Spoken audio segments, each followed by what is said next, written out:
Good day, sir. I am Deck Cadet John Carl Sanchez Gutustos. Today I'm going to expound my answer to the given test on the subject course MST, Ngec 9 MST. So,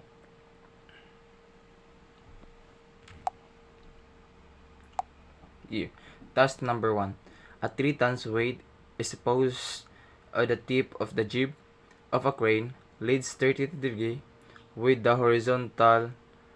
Compute the tension of the support cable. So, we are asked the uh, the support um,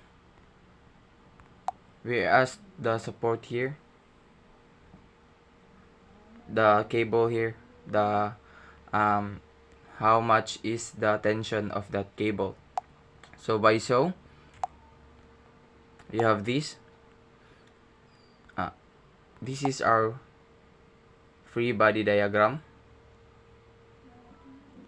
So we have here, since this angle here is isolated, or let's say congruent to this angle, so it means that this angle is simply 33 degree.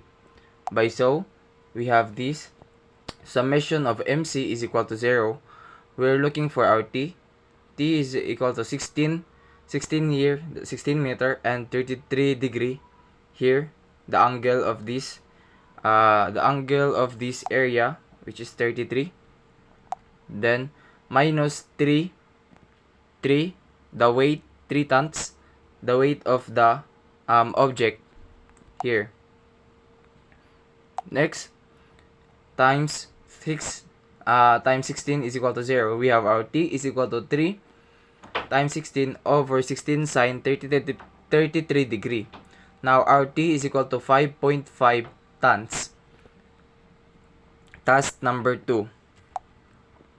And task number 2, determine the vertical force P needed to lift the wheelbarrow free from the ground at point B.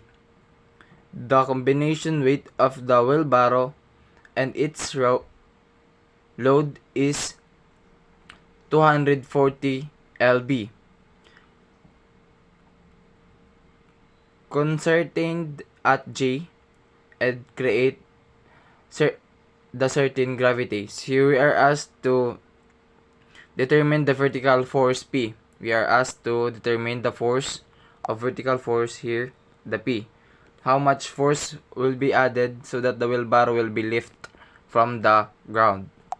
So, we have here our free body diagram, illustration of those of the given. So we are asked to find MC.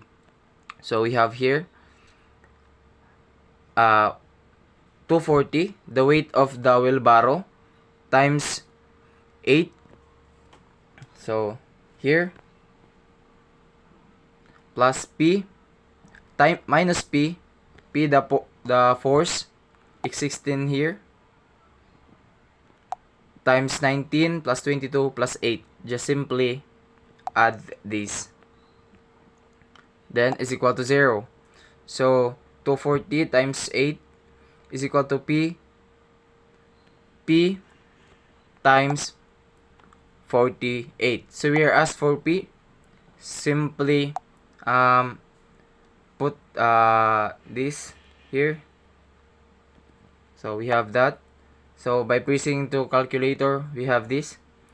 The force existent to the P should be 40 lb.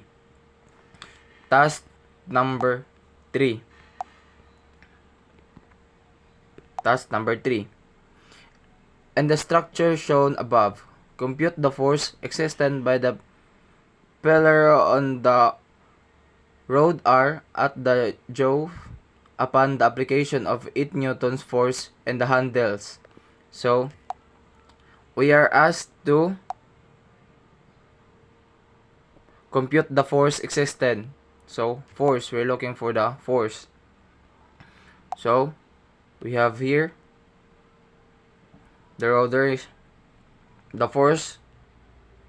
So here, this is the diameter of our tool. So we have the summation of those, this formula again. So we have 35 R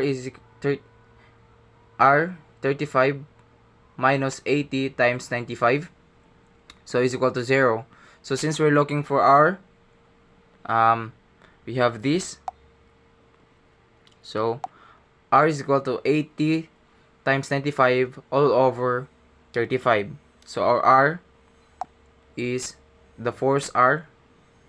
On force R, we have 217.14 newtons. That is the force existent to our R. So from here, the force converted from 80, the force given to the handle, 80 newtons, will be converted to the R as 217.4 newton. So task number 4. So determine the cutting force of F existent on the rod is if the application force P at the handle of heavy duty cutter is 100 newton, I mean.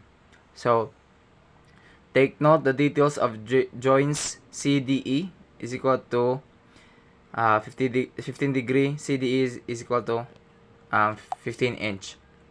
So you have here this formula again. So we directly do this solution because we already found that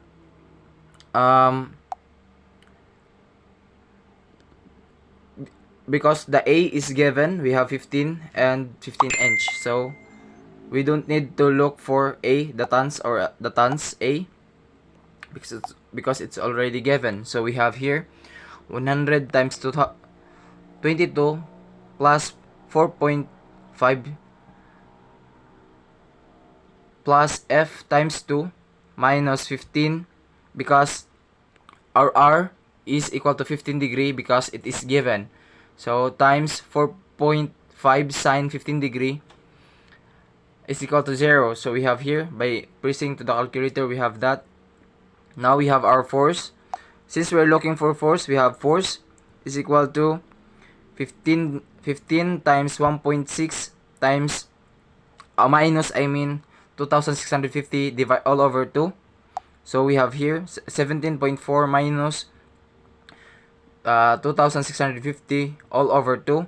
Our force is equal to negative 13 1000 negative 1316.3 newton. So meaning if we add force to this parallel upward, meaning the